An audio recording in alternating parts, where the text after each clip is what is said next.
everybody, this is the Wikstrand. So it was the late 90s and you couldn't get 10 feet without seeing Samuel L. Jackson in a movie. Whether it was a good movie, a bad movie, a big movie or a small movie, he was there and effectively made that movie better with his presence because Samuel Jackson was cool. He was a badass and he had the term motherfucker basically invented for him. And he never really got any good press for being a good actor because they were more focusing on how cool he was or how badass he was and stuff like that. And it was a bit of a shame because he's a really good actor. One of the exceptions from this was the movie The Negotiator from 1998, where I actually think that he put off one of the best performances he has ever done. At least, you know, top 5 of the top Samuel L. Jackson performances that I have ever seen. Now, when I rewatched this movie for the purpose of this review, I kind of see that he was so good in this one. Why didn't he get even more, you know, high-profile things where he could have, you know, flexed his acting muscles and stuff like that? But maybe it is just more fun to, you know, be the cool, laid-back, badass, you motherfucker, Samuel L. Jackson. But what is The Negotiator? And how good is it? That's what we're gonna find out today, because this, with a couple of tweaks, they could have turned this into an absolute modern masterpiece and an absolute super classic. They didn't do that, but it is still a semi-fantastic movie. Let's find out what The Negotiator is about, shall we? This is The Negotiator.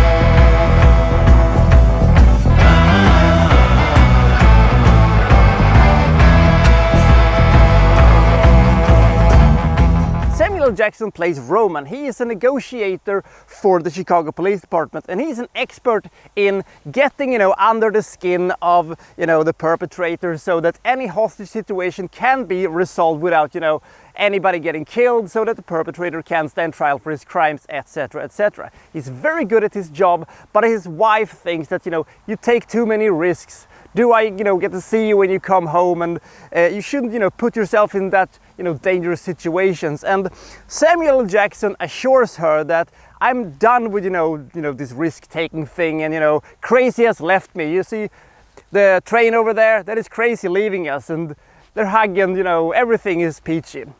But it won't be peachy for that long, because there is this rumor going around in Chicago that there is somebody who has been stealing money from the police pension fund, and everybody just wants to find these guys and put them away for good, or possibly in a shallow grave, whatever comes first. Roman's friend and colleague Nate, you know, seeks out Roman and tells him that I have information that I want to share, but I don't know who to share it with because I don't know who to trust in the Chicago Police Department. And Roman agrees to meet him at a parking lot and stuff like that. But when he shows up, Nate is already dead, and he, you know, reports it in, you know, man down, officer down, all that good thing. But then there is a search warrant for his house, and they find a bunch of things that implicate that Roman was the one who killed Nate, and it is Roman that actually was the guy who was stealing the pension thing from the Chicago Police Department.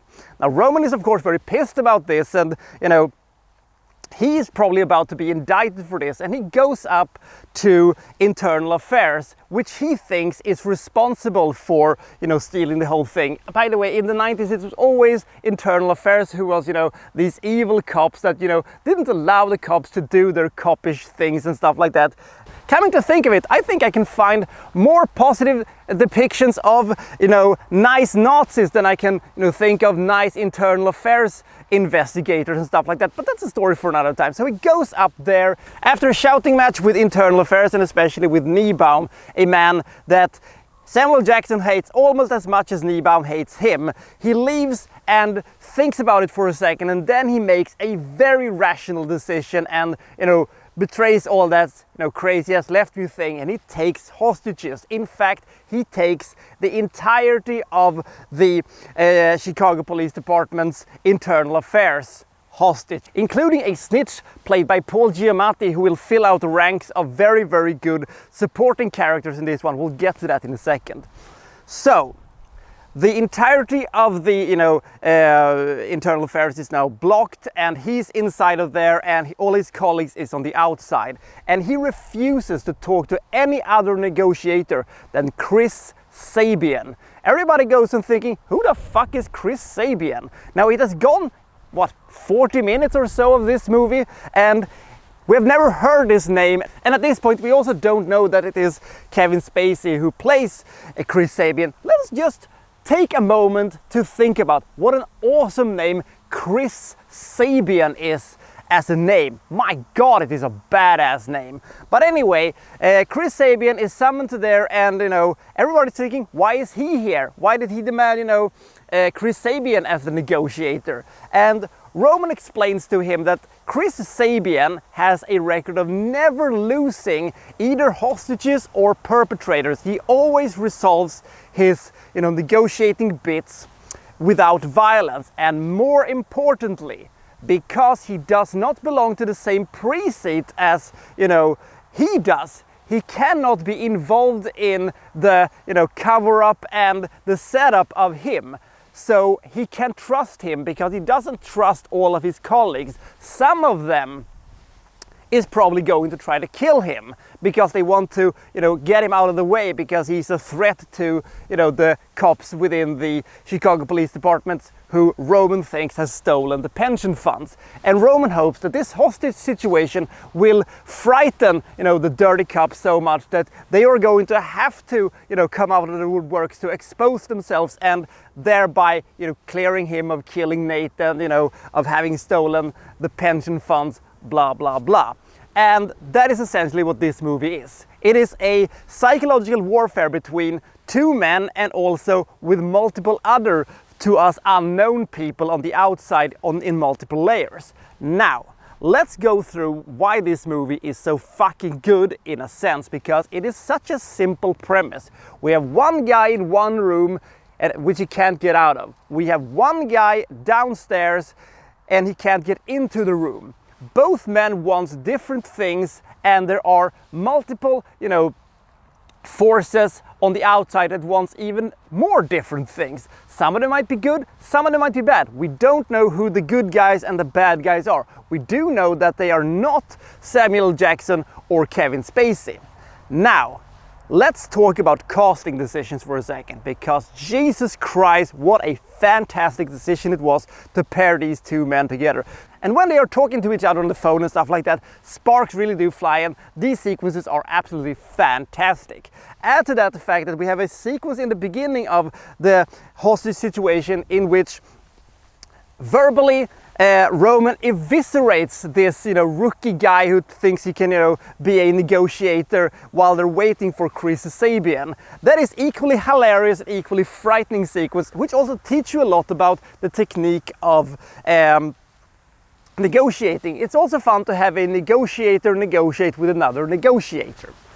And I think that the acting wise, this is a fantastic movie, and despite the fact that Kevin Spacey is persona non grata these days, it's a shame because he is one of the greatest actors that has ever lived, even though his legacy is probably forever tarnished because of the legal troubles he have had over the past years or so, but that's a story for another time.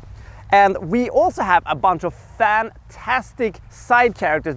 And beside the fact that we have a very entertaining Paul Giamatti in this movie, we also have David Morose as the SWAT team leader, which we cannot quite figure out where he belongs, good or bad. I love David Morose so much, and he's so good in this type of roles, and he's so good in this movie. The rest of the movie is populated by a classical, laundry list of classical actors that you recognize but don't know their names of, and have seen in multiple movies, doing small roles here and there next to much bigger stars, so you really don't remember, their names or, the characters' names. This movie has tension, the movie is very entertaining, and the premise is great. So what is the problem with this movie?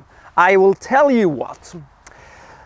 One thing that happened in the 90s was the fact that the runtime of the movies was starting to creeping up, and in some cases ballooning out into absolute insanity. One good example of this is Midnight in the Garden of Good and Evil, also starring Kevin Spacey, that was done, I think it was 1997. That movie clocked in at almost 160 minutes. It absolutely did not need its plus 150 minutes of runtime. The same thing can be said about this movie. One criticism I read in the newspaper before this movie came out was that this was a 90-minute movie that was stretched out to 139 minutes, and I do not agree with that. I will agree with the sentence that this movie is a 115-minute movie that is stretched out to a 139-minute movie. I think that you could have shaved easily 20 minutes of this movie, especially the third act, we'll get to that in a second, and you would have ended up with a fantastic movie. Now, it is possible to make a movie with a 90-minute plot into a 144-minute movie. One example of that, True Lies, because True Lies had the following thing. First you think, oh, the movie's over, but James Cameron says, no, we have this thing to go, and he launches thing another level, and you go, oh my god, now the movie's over. But then they said, nope, we have even one more level to go up to, and then we said, James Cameron, you are our one true cinematic god, and James Cameron says, thank you. But this movie doesn't have that three-stage rocket of escalating things to even more ludicrous levels. Instead, the Negotiator decided to kind of betray its own premise, and the third act is basically a completely different movie with a completely different setting, a completely different vibe to the whole thing, where they basically did a bunch of 90s cliches, which I was a little bit annoyed by, and even more annoyed by it actually when I saw it, back when the movie was released on VHS. I think that this movie's third act could have been exactly as it was in the third act, but they could have made it a simpler, less complicated, less action-orientated bit, and I think that with a small little tweak here and there, and if they could have done more what I think was the strongest point of the movie, it could have been made into an absolutely stone-cold classic. Now it isn't that, but still, they actually did a couple of things in the end of this movie which they normally do not do, and as a result of it, I left this movie thinking that it was a lot better than I actually remembered it to be. It is still a movie that is too long, and the third act is the weakest part of the movie. But whenever you have either Chris Sabian or Roman, doing most of the talking and acting and the action bit, that is when the movie really, really triumphs over its small little flaws that it has. It is a very good movie, and a movie I do recommend. But if they could have done a 115, 120-minute version of this movie that was more true to what I think that the idea behind this movie was, and if they could have done this into a more of a psychological thriller rather than a thriller with a little bit too much action in it, I think this movie could have been absolutely fantastic. But if you like Samuel L. Jackson, if you like this type of hostage movies, this is a very good movie. Not quite as good as, let's say, Inside Man, but that is a story for another time. I really do like this movie a lot. I just wish that it could have been a little bit different. A great setup, some pretty good writing, two excellent actors, and a decent enough third act gives this movie 66 points. I think this movie has a lot of benefits to itself.